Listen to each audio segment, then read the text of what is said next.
বিশ্বকাপের উন্মাদনা শুধু রাজধানী ঢাকায় নয়, ছড়িয়ে পড়েছে পুরো দেশে। আমরা এখন চলে যাব রাজধানীর বাইরের জেলা শহরগুলোতে এবং জেনে নিব সেখানকার বিশ্বকাপ উন্মাদনা সম্পর্কে।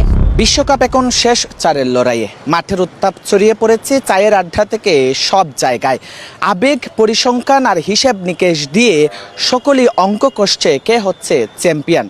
সেমিফাইনালে যে চারটি দল রয়েছে, স্পেন, ফ্রান্স, আর্জেন্টিনা, ইংল্যান্ড, এই চারটি দলের মধ্যে কোন দুটি দল ফাইনাল খেলছে এ নিয়ে চলছে তর্ক বিতর্ক। এরকমই আমরা কিছু কথা শোনাতে চাই আপনাদের। সময় টেলিভিশনের বিশেষ আয়োজন কর্নার লাইনে আমার সাথে রয়েছেন বেশ কয়েকজন ফুটবল প্রেমী, তাদের সাথে কথা বলতে চাই। আপনি তো আর্জেন্টিনা সমর্থক, দেখেই বোঝা যাচ্ছে। কি মনে হচ্ছে একের পর এক জয়, যেভাবে আপনারা ডিফেন্ডিং করে এগিয়ে যাচ্ছেন, কি মনে হচ্ছে এবারও কি আসলে ব্যাক টু ব্যাক চ্যাম্পিয়ন হতে যাচ্ছেন কিনা? ডেফিনেটলি আমরা কাপ নিব, এটা 100%। কারণ আমাদের টিমের যে কজন আছে সবাই এখন খুব ফর্মে, এবং আপনি আমাদের যে বিশ্বকাপ চ্যাম্পিয়ন থেকে শুরু করে এবারকার বিশ্বকাপ চ্যাম্পিয়ন, আপনি যদি খেলার ইয়েটা দেখেন, তাদের লিস্টটা দেখেন, আমরা সব দিকে এগিয়ে।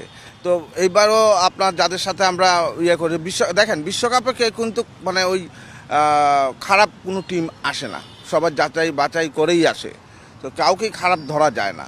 তো যাদের সাথে আমরা খেলছি খুব ভালো করেই খেলছি, এবং আপনি তো দেখতেই পারতেছেন আমাদের যে 13 মিনিটে মেবি আমরা 3টা গোল ইয়ে করে আমাদের টিমকে জয় করেছি।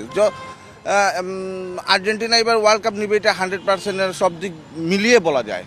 কোন দুটি দল ফাইনালের টিকিট নিশ্চিত করে এবং শেষ পর্যন্ত যে বিশ্বকাপের জন্য লড়াই, সেই বিশ্বকাপ কার হাতে উঠে, কে হাসে শেষ হাসি, এইটার অপেক্ষায় আসলে সময় গুনছে প্রত্যেকটা ফুটবল প্রেমী। যুক্তি তর্কের লড়াই চলতেই থাকবে। বিশ্বকাপের যে সামনের যে ম্যাচগুলো আছে, সেই ম্যাচগুলো সকলেই উপভোগ করবে, এমনটাই আসলে প্রত্যাশা করছে। এই ছিল আমার কাছে সময় টেলিভিশনের কর্নার লাইনের সবশেষ। জয়ন্ত কুমার দাস, সময় সংবাদ, সিলেট।